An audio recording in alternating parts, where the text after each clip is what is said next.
안녕하세요. 오늘도 사연살롱을 찾아주셔서 감사합니다. 결혼 8년 만에 이혼을 결심한 여성이에요. 제가 주변에 이혼한다는 얘기를 꺼냈을 때 사람들 중 대개는 이런 말을 했어요. 10년 가까이 한 입을 덮고 살았는데 어지간하면 그냥 살지.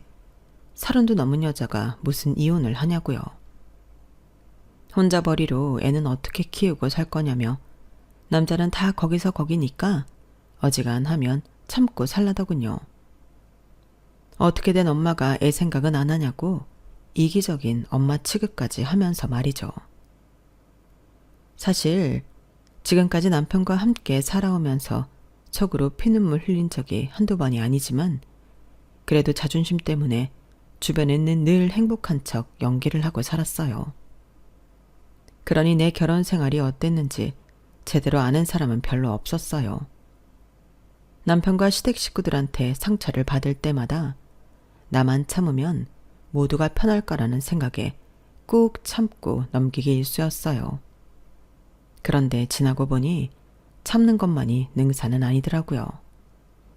참는다고 해서 문제가 해결되는 것도 아니고 오히려 시간이 흐르는 동안 감정의 찌꺼기들만 쌓여갔으니까요.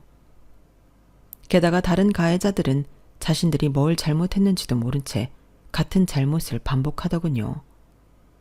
그러면 저는 계속해서 고통을 받게 되고요.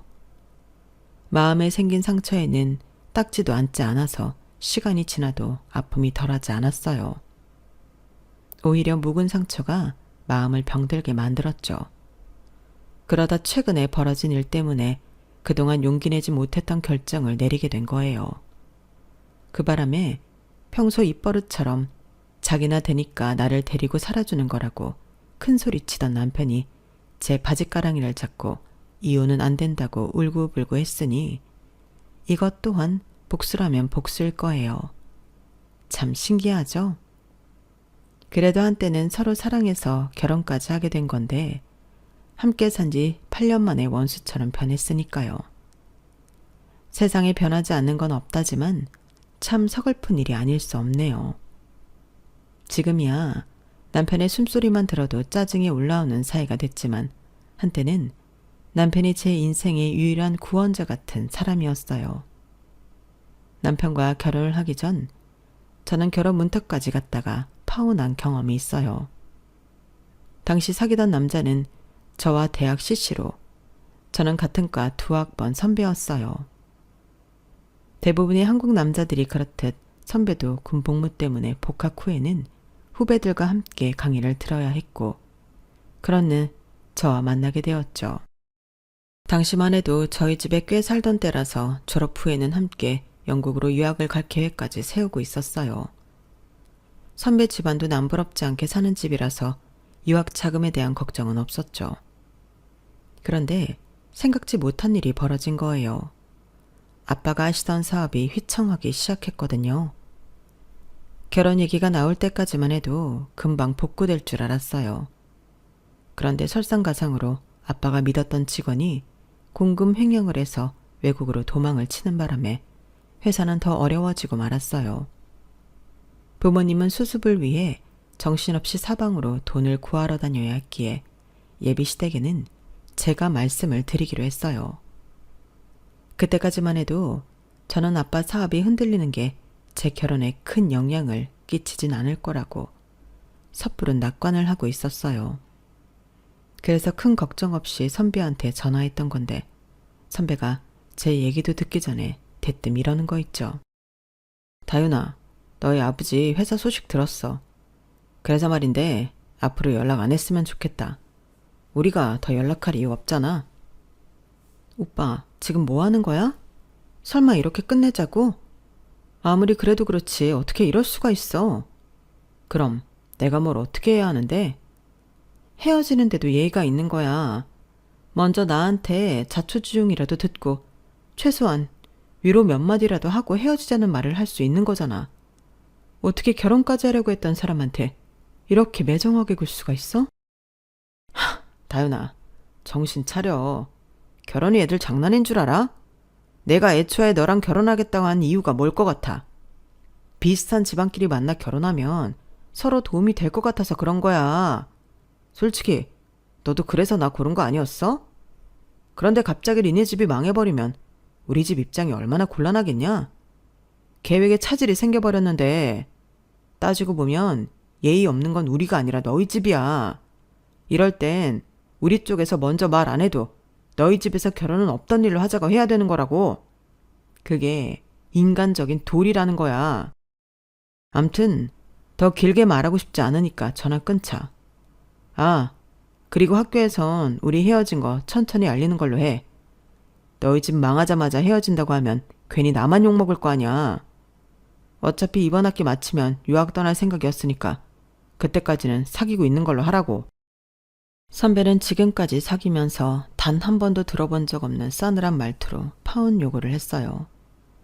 저랑 파혼하고 한 달도 안 돼서 맞선 자리마다 빠지지 않고 나가던 선배는 결국 새로운 결혼 상대와 함께 이듬해 봄에 영국으로 유학을 떠났어요. 그 무렵 아빠 회사는 결국 파산했고 저희 가족은 그동안 살면서 누리던 모든 걸 잃었어요. 집도 차도 바닥에 드러나지 않을 줄 알았던 돈까지 모두요.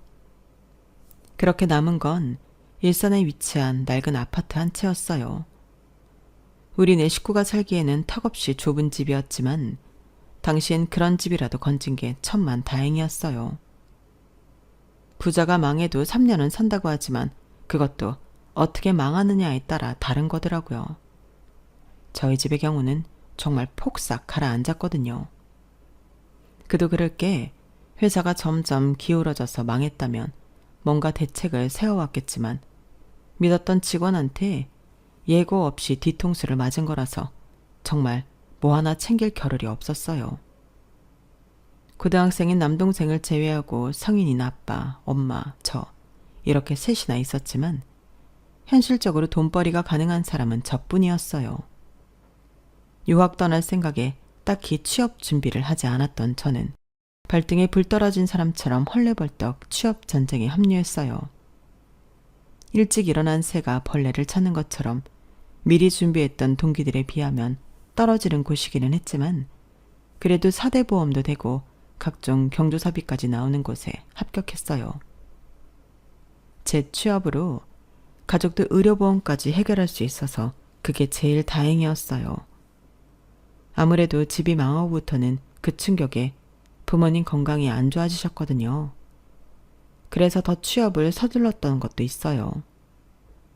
과거를 잊은 민족에게 미래는 없다고 하지만 망한 집에서는 과거를 기억하기보다는 현실을 직시하는 게 중요했어요.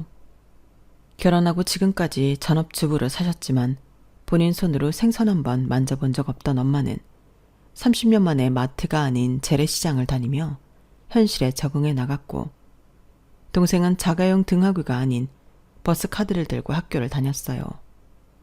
아빠는 자존심을 내려놓고 세차장에 취직하셨는데 처음엔 온몸에 파스를 붙이실 정도로 힘들어 하셨는데 얼마 지나고 나서부터는 오히려 식사량이 늘 정도로 건강해지셨어요. 돈 안 들이고 운동까지 하는 셈이라고 농담까지 하실 정도로 아빠는 노동을 통해 그동안의 충격에서 많이 벗어나셨어요. 식구들이 조금씩 새로운 생활에 적응해 가는 동안 저도 회사 생활에 적응해 나가야 했어요. 하지만 생각처럼 쉽지만은 않더라고요. 저는 제가 일머리가 없는 사람이라는 걸 그때 처음 알았어요. 같은 걸 배워도 동기들은 금방 알아듣는 걸 저는 몇 번의 시행착오를 겪은 후에야 터득하게 됐거든요. 그러다 보니 선배들한테 싫은 소리도 많이 듣고 동기들 사이에서도 따돌림 비슷한 걸 당하게 됐어요. 제 일처리가 미숙해서 동기들이 대신 일을 떠맡거나 하는 일이 몇 번 있었는데 그래서 미움을 사게 됐거든요. 퇴근 후에 저만 빼고 모여서 맥주도 마시고 주말에 모여서 영화도 보는 것 같더라고요. 차라리 제가 몰랐으면 좋았겠지만 그걸 또 제가 있는 곳에서 얘기들을 하니 모르려고 해도 모를 수가 없었어요. 그래서 점점 더 스스로 동기들과 함께하는 자리를 피하게 됐고 점심시간에도 업무를 핑계로 혼자 점심을 먹곤 했어요. 점심이라고 해봐야 삼각김밥이나 편의점 샌드위치에 불과했지만요. 비록 회사 내에서는 업무 외적인 일로도 많이 힘들었지만 퇴근 후 집에 돌아가서는 그런 티를 낼 수가 없었어요. 제가 힘든 모습을 보이면 저보다 부모님 마음 아파하실 게 뻔하니까요. 그래서 집에 돌아오는 순간부터 연기 아닌 연기를 하게 됐는데 그러다 보니 마음의 병이 점점 더 심해져 갔어요. 그런데 그거 아시죠? 마음에 틈이 생겼을 때 손쉽게 속을 수 있다는 걸요. 언젠가 다큐멘터리에서 봤는데 사기꾼들의 주 타깃이 되는 건 외로움을 타는 사람이거나 마음의 상처를 입은 사람들이래요. 제 남편을 사기꾼이라고 할 수는 없지만 제게 있어서는 그에 버금가는 사람이기도 해요. 그 남편을 만난 게 제 인생에서 가장 힘들었던 순간이었어요. 회사 생활에 적응을 못하고 겉돌던 그때 저희 회사와 협업을 하던 공기업이 있었는데 남편은 거기 직원이었어요. 공동 프로젝트를 통해 남편과 자주 미팅을 갖게 되었고 업무적인 일로 자주 통화도 하다 보니 금방 가까워진 거예요. 남편은 사교적인 사람이라서 저희 부서 사람들과도 꽤 친했는데 그런 남편 덕분에 저도 저희 부서 사람들과 전보다 더 가까워지게 되었죠. 남편이 중간에서 다리를 놔준 덕분이었어요. 협업이 성공리에 끝나고 난 뒤에도 남편과 연락을 이어갔는데 그러다 보니 일 외적으로 가까워지게 됐어요. 더 관계를 진전하고 싶어하는 남편과 달리 저는 주저하게 됐는데 아무래도 한번 파혼의 경험이 있던 터라 진지한 관계로 이어지는 게 살짝 부담되더라고요. 전과 달리 저희 집 사정이 좋지 않은 것도 문제라면 문제였을 거예요. 그런데 남편 입장은 저와는 정반대였어요. 결혼 정년기를 넘어가는 나이에 하루빨리 결혼해서 가정을 이루고 싶어 했거든요. 그런 마음을 알기 때문에 어정쩡한 관계를 빨리 청산해야겠다 싶어서 남편한테 솔직하게 얘기를 했어요. 파혼을 당한 일과 저희 집이 망한 사실까지 모두를요. 그때 남편이 했던 말은 딱 하나였어요. 그게 뭐 어때서? 남자랑 동거를 한 것도 아니고 단지 결혼 얘기가 오갔다는 것뿐이잖아. 부모님 사업도 그래. 덕분에 그동안 고생 않고 부모님 덕분에 잘 살았잖아. 그럼 오히려 고마워해야 하는 거 아니야? 난 처가 덕보고 살 생각은 없어. 그럼 우리 사이에 문제될 건 아무것도 없는 거 아닌가? 지나간 일은 있고 앞으로 일어날 일에 집중하자. 난 주희 씨랑 잘해보고 싶어. 주희 씨도 느꼈겠지만 일적으로도 그렇고 우리 외에도 그렇고 잘 맞잖아. 그러니까 우리 둘 사이에만 집중하자고. 그동안 제가 문제라고 생각했던 것들을 마치 다 쓰고 버리는 휴지 조각처럼 아무런 미련 없이 생각하는 남편의 모습에 조금 놀라기도 했지만 한편으로는 고마웠어요. 그래, 이 남자라면 지난 일은 잊고 새롭게 시작할 수 있겠다는 생각이 들었죠. 그래서 남편과 본격적으로 사귀기 시작했고 1년쯤 지나 결혼까지 이어지게 됐어요. 제가 모아놓은 돈이라고는 2천만 원 남짓이었고 부모님이 대출을 받아 8천만 원을 해주시겠다고 하더라고요. 못해도 1억은 있어야 혼수며 예단을 할 수 있지 않겠냐고요. 부모님 입장에선 아무리 집이 망했어도 큰딸 혼수는 제대로 챙겨서 보내주고 싶으셨나 봐요. 하지만 제 입장에선 그러고 싶지 않았어요. 저는 시집을 가면 그만이지만 아빠는 얼마 안 되는 월급으로 생활을 하고 거기에 대출금까지 갚아야 하니까요. 전처럼 제가 생활비를 보조해 드릴 수도 없는데 현실적으로 아빠 월급으로 그 두 가지를 하기란 불가능했거든요. 게다가 동생 대학 등록금도 있는데 말이죠. 그래서 결혼은 내 힘으로 하겠다고 했더니 엄마가 그러시더라고요. 돈 걱정이라면 안 해도 돼. 엄마도 이제 일 시작할 거니까. 옆집 아줌마가 소개해준 곳인데 집에서 노느니 나가서 쉬엄쉬엄 일해도 좋겠더라고. 요즘은 내 나이에 집에서 살림만 하고 사는 것도 사치라고 그러더라. 그니까 걱정 말고 시집가서 잘 살 생각만 해. 우리 집에 이렇게 되지만 않았어도 그깟 혼수가 대수였겠니? 어디 가서 기 안 죽게 제대로 해서 보냈을 텐데.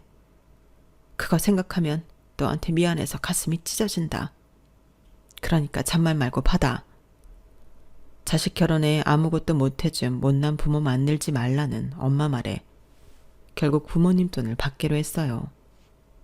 어렵게 마련한 돈이라서 한 푼이라도 허투루 쓰지 않으려고 열심히 발품을 팔아가며 결혼 준비를 했고, 덕분에 남들 하는 정도는 장만해서 결혼식을 치를 수 있었어요.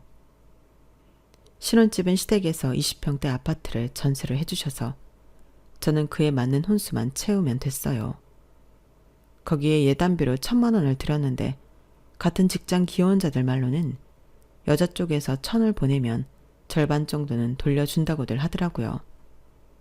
사실 내 손을 떠난 돈이라서 큰 기대는 안 했는데 이후 시댁에서 예단비는 돌려주지 않았어요. 상견례를 할 때만 해도 사정 다 아는데 무슨 예단비냐고 펄펄 뛰시더니 조금 의외의 상황이라 기분이 조금 그렇더라고요. 그런데 웃긴 건 결혼 후 시어머니께 들었던 말이에요. 남들은 며느리 들이면서 명품 백이니 모피니 많이들 받던데 난 니네 친정이 망한 데라서 뭐 하나 받은 게 없잖니. 나도 사람이다 보니 가끔은 친구들이 며느리한테 받은 백 들고 와서 자랑할 때면 내 팔자는 왜 이런가 싶기도 하다. 예단비로 1,000만 원이나 들였는데 그걸로 하나 사시지 그랬어요. 라는 말이 목구멍까지 올라왔지만 차마 내뱉지는 못했어요. 시댁에서 2억 5천 전셋집을 해주셨으니 억울한 마음이 들긴 하겠다고 생각했거든요. 이후로도 어머님은 톡하면 제가 혼수를 해온 게 없다고 다른 집 며느리들이랑 비교를 하셨어요. 그러면서도 꼭 이렇게 덧붙이셨죠. 나 하나 되니까 그냥 참고 넘어갔지. 다른 집 시어머니들이면 그냥 안 넘어갔다. 넌 시집 잘 온 줄이나 알아. 어머님이 하도 생색을 내시길래 하루는 인터넷에 서치를 해봤어요. 내가 그렇게 못해간 건가 해서요. 그랬더니 제가 결혼할 당시 여자 쪽 평균 결혼 비용이 7,000만 원이더라고요. 그러니 1억을 해간 저는 평균보다는 많이 해갔다는 뜻인 거죠. 그런데도 툭하면 결혼할 때 해온 게 없다고 그러시고 다른 집 며느리 들먹이시면서 제 친정 흉을 보셨어요. 예, 부자가 망해도 3년은 산다던데 네 친정은 어떻게 다 날리고 아무것도 안 남을 수가 있니? 숨겨둔 땅이나 비자금 같은 것도 한 푼 없어? 하긴 그럴 능력이 되는 사람이면 회사를 날려먹지도 않았겠지. 어머님, 무슨 말씀을 그렇게 하세요? 왜? 내 말이 듣기 좀 그랬니? 난 그저 안타까워서 한 소리야. 그렇잖아. 잘 살던 집이 망했으니 너희 부모님도 힘드실 테고. 무엇보다 궁금횡령이 간 놈이 괘씸해서 그러지. 아무튼 너도 고생이 많았을 거고. 늘 이런 식으로 사람 기분 나쁘게 만들고는 제가 화낼 기색에 보이면 아무것도 아니라는 듯 무마하려고 하셨어요. 슬쩍슬쩍 간보면서 사람 깔보고 열받게 하는 재주는 정말 탁월한 분이셨죠. 그나저나 이번 추석에 며칠이나 있다 갈 거니? 네? 며칠이라뇨? 얘도 참, 올해는 연휴가 5일이나 된다던데 그럼 딸랑 하루 있다 가려고 그랬어? 출근도 해야 하니까 3일 정도 자고 가면 되겠다. 그치? 아니 뭐 이런 경우 없는 말이 다 있대요. 5일을 쉬건 4일을 쉬건 추석 당일은 하루뿐인 거잖아요. 그 하루를 시댁과 친정을 나눠서 가야 하는데 애초에 며칠을 있을 거냐는 말은 말이 안 되는 거 아닌가요? 그래서 그러면 친정은 언제 가냐고 물었더니 어머님이 황당한 표정으로 제 남편을 보시는 거예요. 그러자 남편이 귀찮다는 듯 툭 내뱉더라고요. 당신 친정 망해서 먹고 살기도 급급할 텐데 굳이 우리까지 가야 돼? 아니 입장 바꿔 생각을 해봐. 사위가 찾아가면 장인 장모님이라고 편하겠냐고. 돈을 좀 쥐고 있어야 자식 사위 보기도 당당하지. 아무것도 없는데 사위 보려면 미안하고 보기 껄끄럽지 않겠냐고.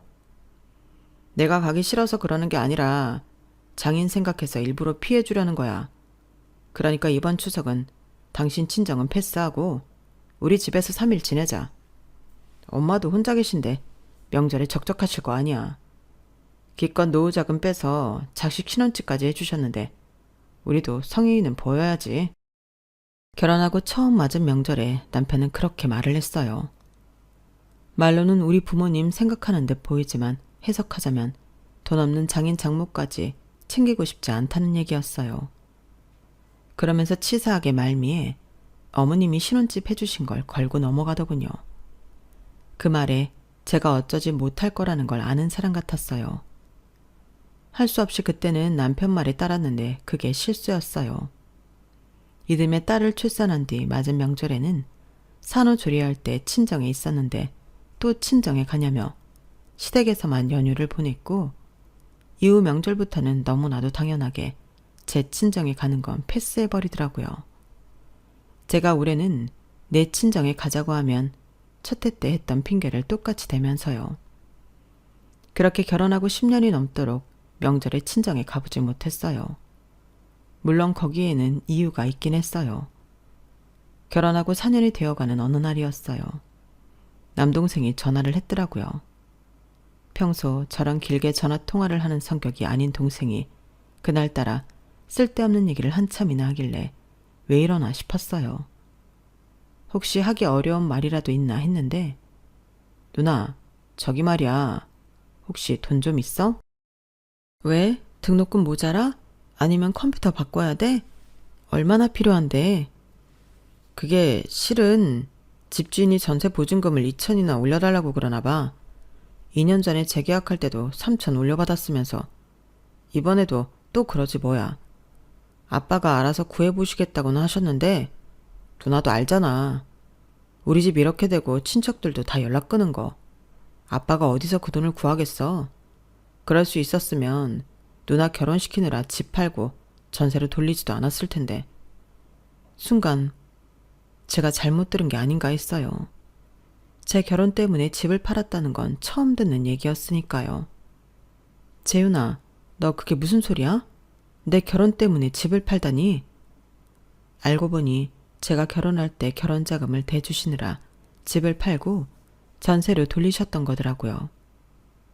2년 뒤 재계약을 할 때는 그래도 집을 팔고 전세 보증금까지 차액이 남은 게 있어서 그걸로 해결했지만 이번엔 그마저도 힘들게 된 거였죠. 이런 사실도 모르고 마음 편히 살았던 제가 너무 한심하고 이기적으로 느껴졌어요. 그래서 돈은 내가 마련해 주겠다고 말하곤 부모님께 나는 모르는 걸로 하라고 했어요. 돈은 동생이 공모전에 당선돼 상금 받은 걸로 둘러대기로 했고요.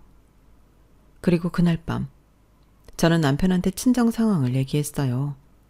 자존심 상하고 창피하긴 했지만 그래도 부부 사이에 금전적인 문제로 거짓말을 할 수는 없었거든요. 그래서 말인데 내가 모아둔 돈 중에서 2천만 원을 친정에 보내주고 싶은데 당신이 이해 좀 해주면 안 될까? 당시 제 수중에 돈이 있었던 건 우리 부부가 합의했던 월급 관리 방식 덕분이었어요. 결혼 전에 남편이 그랬거든요. 공동 생활비를 제외한 돈은 각자 관리하자고요. 그래서 결혼하고 쭉 공동 생활비를 제외한 돈은 각자 가지고 있었어요.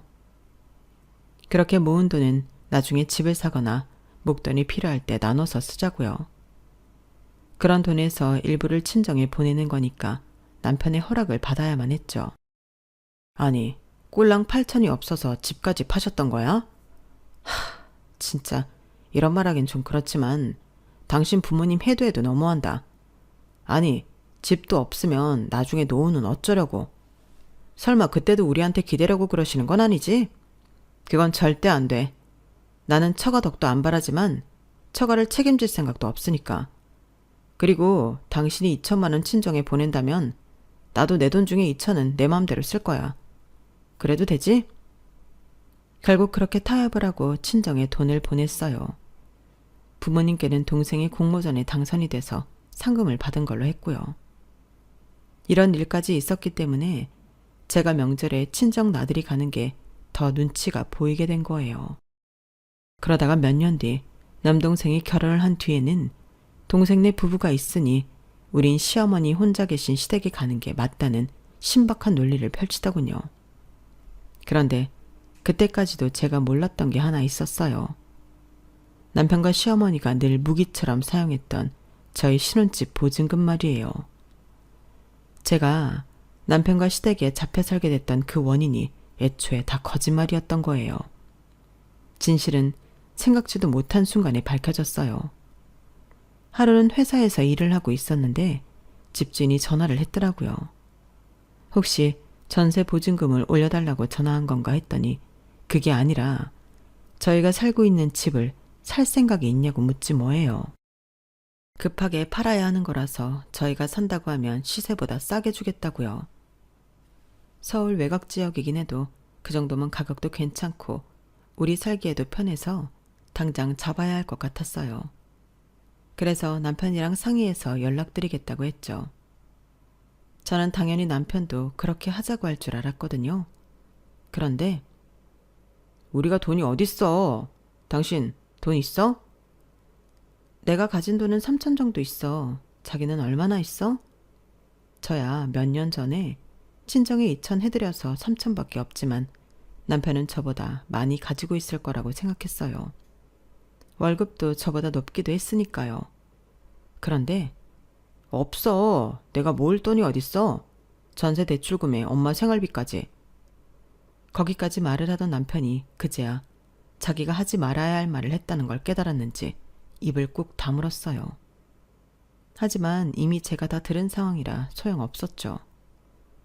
전세 대출금? 당신이 왜 전세 대출금을 받았는데? 그리고 어머님 생활비는 또 뭐고? 아니 그게... 아이씨, 그래 우리 결혼할 때 이 집 내 이름으로 대출받았어. 그럼 어떡하냐? 엄마가 가진 돈이 없다고 그러는데 다행히 내가 신용등급이 높아서 80% 가까이 대출이 되더라고. 그래도 나머지 20%는 엄마가 해줬으니까 엄마가 안 해준 건 아니야. 엄마가 해주나 내가 하나 우리 집에서 해준 거 마찬가지잖아. 안 그래? 그게 어떻게 마찬가지야. 결혼 후에도 당신 월급에서 대출금이 계속 나가건데. 그래놓고 지금까지 내 친정 욕했던 거야? 결혼할 때 해준 거 없다고? 어이가 없어서 정말. 따지고 보면 당신 집에서 해온 게 더 없는 거잖아. 그래놓고는 그동안 내 친정 무시하기나 하고. 어쩜 사람이 이럴 수가 있어? 당신은 어머님 생활비까지 대주면서 내가 친정에 돈 보낼까봐 툭 하면 내 계좌 검사까지 하고. 정말 사람이 그러는 거 아니야. 서운함을 넘어서 내 앞에 앉아있는 이 남자를 도저히 믿을 수 없다는 생각까지 들었어요. 하나부터 열까지 거짓말이 아닌 게 없는 사람이었으니까요. 시어머니 생활비요. 그거 대줄 수 있어요. 자식이 부모 부양하는 건 당연한 거니까요. 그런데 적어도 남의 부모 가슴에 못 박으면서까지 그러면 안 되는 거죠. 명절에 친정 잠깐 들리자고 하는 것도 치사하게 돈 얘기 꺼내면서 못 가게 하고, 내 친정에 갈 때는 빈손으로 가면서 자기 엄마 집에 갈 때는 저한테 이거 사와라 저거 사와라 시키는 것도 그렇고, 처가덕은 기대도 안 한다고 하면서도 회사 운영할 때 비자금 한 푼 못 챙긴 우리 아빠를 한심하게 얘기했던 것까지. 이제 와서는 모든 게 다 화가 나고 열이 받았어요. 그리고 그동안 살면서 남편과 시어머니한테 받았던 무수한 상처들은 결국 저로 하여금 이혼이라는 결과를 향해 달려가게 만들었어요. 지난해 겨울 출근 준비를 하던 중 화장실에서 정신을 잃고 쓰러지셨던 아빠가 의식 없이 누워 계신 지 일주일 만에 세상을 떠나셨어요. 회사를 잃은 뒤로 세차장과 물류창고 경비, 그러다 최근엔 아파트 경비까지 젊은 시절에도 해보지 않았던 힘든 일들을 전전하시면서 가장의 노릇을 다하셨던 아빠였기에 가여운 마음과 고마움, 그리고 죄스러운 마음까지 들었어요. 내가 결혼을 서두르지 않았다면 조금 더 친정에 살림에 보탬이 됐을 거라는 생각에 더더욱 그랬던 것 같네요. 장인 장례식인데도 남편은 회사 일을 핑계로 밤이 돼서야 장례식장으로 왔더라고요. 저도 이미 이 남자한테 마음이 떠난 터라서 사실 서운한 감정도 없었어요. 속으로 너희 엄마 돌아가실 때 나도 똑같이 해줄 테니 그때 보자, 이런 생각을 할 뿐이었죠. 남편은 피곤한데 쉬지도 못하고 장례식장까지 지키게 됐다고 투정을 부려댔어요. 그런데 그때 낯이 익은 손님 한 분이 찾아오셨더라고요. 아빠와는 고등학교 동창으로 제가 고등학생 때까지만 해도 가족들과 함께 저희 집에 자주 찾아오시던 분이었어요. 그런데 그분이 저희 엄마한테 뜻밖의 얘기를 하시지 뭐예요. 재수 씨는 모르겠지만 제가 회사를 확장할 때 정배한테 돈을 빌렸습니다. 당시에도 꽤 큰 돈이라 담보로 제 수위의 땅을 맡겼는데 정배가 그 어려운 상황에도 그 땅을 처분하지 않았더라고요. 덕분에 몇 년 전에 그 땅을 처분할 수 있었습니다. 돈으로 받은 건 아니고 아파트 단지가 들어선다고 해서 집으로 대신 받기로 했었는데 면적이 넓어서 그랬는지 50평대 아파트 2채를 받게 됐지 뭡니까. 오랜 시간 원금은 고사하고 이자 한 번 못 보냈는데도 한 번도 닥달하는 일도 없고 땅도 처분 않고 있어준 게 고마워서 그중 한 채는 정배한테 넘기려고 연락을 해봤지만 통 연락처를 아는 사람이 없더군요. 회사가 넘어가고 주변 사람들과 연락을 끊어서 그랬던 모양인데 이렇게 부고를 받게 될 줄이야. 너무 늦게 찾아와서 죄송합니다. 동생이 아빠 수첩에 적혀있던 수백 개의 번호로 부고 문자를 보냈는데 아빠 친구분한테도 그 문자가 갔던 모양이었어요. 한참을 아빠 영정 앞에서 눈물을 흘리던 친구분은 저희 엄마한테 아파트 관련 서류가 담긴 봉투를 건네주고 가셨어요.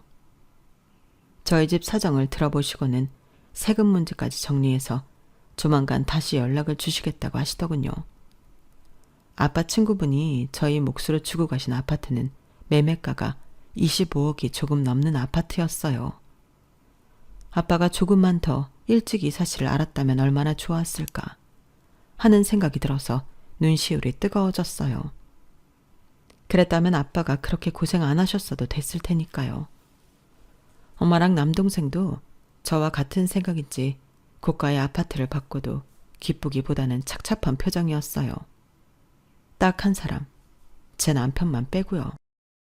아빠 친구분이 주고 가신 게 25억 상당의 아파트라는 말에 남편의 눈썹이 들썩이더라고요. 말 안 해도 남편이 속으로 무슨 생각을 하는지 알 수 있었어요. 아주 두 눈에 탐욕이 가득 차 있었거든요. 하지만 남편이 뭘 원하든 저는 절대로 그 뜻대로 해주지 않을 생각이었어요. 이미 남편과 이혼을 결심한 상태였으니까요. 장인 장례식장에서까지 인간 말종 모습을 보인 남편한테 뭘 더 기대하고 살겠어요. 그런 놈한테 줄 수 있는 건 이혼 서류 하나뿐이죠. 그런데 아니나 다를까 남편이 늦은 밤 저를 살짝 부르더라고요. 엄마와 동생 내외 눈을 피해 주차장으로 데려간 남편은 그제야 본심을 드러냈어요. 야, 쥐구멍에서 볕들 날 있다더니 이게 웬 떡이야? 가만히 있어봐. 상속 배분이 어떻게 되나? 장모님이 5, 처남이랑 당신이 2.5씩 맞나? 그럼 25에 4분의 1이니까 6억이 조금 넘네. 야, 세금은 그쪽에서 처리해준다고 했지? 그럼 우리는 세금 안 내도 되는 건가? 아닌가? 그래도 상속세는 따로 내야 되나? 이놈의 상속세가 문제네. 뭐 그래도 없던 돈이 수억씩이나 손에 들어오는 건데 그 정도는 이해해야지. 여보, 우리 그 돈 받으면 엄마 차 좀 바꿔주자. 우리 엄마 소원이 벤츠 끌고 마트 가는 거거든. 야, 이번 생에 그 소원 못 들어드리나 했는데 이렇게 장인 덕에 이루게 됐네. 요즘 벤츠가 얼마나 하려나? 아주 떡줄 사람은 생각도 않는데 지 혼자 김치국을 사발로 들이키고 있었어요. 장인 장례식장에 들어서면서부터 아주 싫은 티 팍팍 내며 힘들어 죽겠다고. 장인은 죽을 거면 주말에 죽지 왜 평일에 죽어서 쉬지도 못하게 하냐고 투덜대던 그놈이 맞나 싶을 정도로 아주 신이 나서 날아갈 것 같더라고요. 당신 참 뻔뻔한 사람이다. 우리 아빠 유산을 왜 당신이 챙겨? 그걸로 왜 당신 엄마 벤츠를 사줘야 되냐고. 그게 네 돈이니? 가난한 친정이라고 명절에 찾아가지도 않았으면서 유산은 탐이 나나 보지? 넌 정말 인간 쓰레기다. 적어도 오늘만큼은 내 앞에서 그딴 소리는 하지 말았어야지. 부모 잃은 배우자 옆에서 그게 할 소리냐고. 너 같은 놈이랑 8년이나 산 내 인생이 불쌍하다. 잘 들어. 나 아빠 장례식 끝나면 바로 너랑 이혼할 거야. 너 같은 놈이랑은 하루도 더 못 살겠다고. 그러니까 이대로 너 갈 길 가. 당장 꺼지라고. 그러자 남편은 눈알이 커다래지더니 제 양 어깨를 잡고 흔들어댔어요. 아니 여보, 그런 게 어딨어. 지난 8년 동안 힘든 고비 같이 넘어왔는데 이제 빚 보게 되니까 헤어지자고? 이렇게 이기적인 결정이 어딨냐고. 난 이혼 못해. 절대 안 해. 막말로 내가 바람을 피웠어. 가장 노릇을 못했어. 뭐 하나도 이혼 사유에 해당되는 게 없는데 내가 왜 이혼을 당해야 하냐고. 절대 안 돼. 놀고 있네. 이혼 사유가 없어?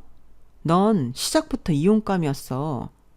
당신 집에서 해줬다고 했던 전셋집, 그거 당신이 대출받았던 거 나한테 속인 거잖아. 당신 월급으로 어머님 생활비 대준 것도 지금까지 나 속여왔던 거잖아. 그것만으로도 넌 이혼 사유 충족이야. 그래놓곤 툭하면 내 친정 돈 없다고 무시하고 돈 없는 처가엔 뭐하러 가냐고 명절에도 한 번 안 찾아갔지? 그뿐이야? 친정에 2천만 원 해주는 걸로 나를 얼마나 들들 볶았어. 내가 일 그만둘까봐 출산휴가 끝나기도 전부터 살 빼라고. 업무 복귀할 사람이 몸이 그게 뭐냐고. 얼마나 나를 힘들게 했냐고. 내가 친정에 돈 보낼까봐 내 계좌 검사까지 하면서 정작 네 돈은 네 멋대로 다 쓰고 살았잖아. 그래놓곤 이제 와서 우리 아빠 유산을 노려? 그 돈으로 네 엄마 차 바꿔줄 생각을 해? 네가 그러고도 인간이니? 사람이야. 네가 원하든 원치 않든 상관없어. 난 너랑은 절대 못 사니까. 소송을 해서라도 이혼할 거야. 이번만큼은 절대 물러설 수 없는 상황이라서 저는 이를 악물고 달려들었어요. 그러자 남편은 제 치맛자락을 보여잡고 울먹이면서 자기가 다 잘못했다고 싹싹 빌더군요. 그런데 그런 남편을 보면서 제가 무슨 생각을 했는지 아세요? 저놈이 우는 건 나랑 헤어지기 싫어서가 아니라 장인이 남긴 유산을 놓치기 싫어서 그런 거라는 생각이 들더라고요. 그건 아마도 남편이 제가 완전히 신임을 잃었다는 증거이자 우리 부부는 돌이킬 수 없는 상황까지 다다랐다는 증거일 거예요. 아빠 장례식이 끝나고 저는 남편한테 이혼 서류를 내밀었지만 남편은 끝까지 거부했어요. 그래서 결국 소송까지 가게 되었죠. 그 바람에 남편은 제게 양육비는 물론 위자료까지 물어주게 되었어요. 그러게 진작에 이혼 서류에 도장 찍었으면 재산 분할을 끝으로 깔끔하게 헤어질 수 있었는데 끝까지 고집 부리다가 위자료까지 물어주게 되었으니 참 멍청한 짓을 한 셈이죠. 이혼 후 저는 딸아이를 데리고 친정 엄마와 함께 살고 있어요. 아빠 친구분한테 받은 집에서요.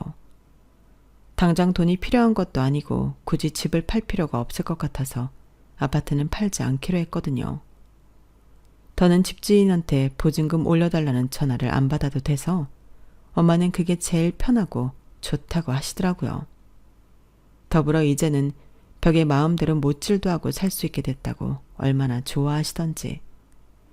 아침마다 어린 딸을 어린이집에 맡기고 출근하는 게 늘 마음에 걸렸는데 이제는 엄마가 봐주시니까 얼마나 마음이 편한지 몰라요. 엄마도 일 그만두고 집에서 손녀딸이랑 시간을 보낼 수 있어서 좋아하시고요. 조금씩 모든 게 자리를 잡아가고 있는 요즘이 행복하기만 하답니다.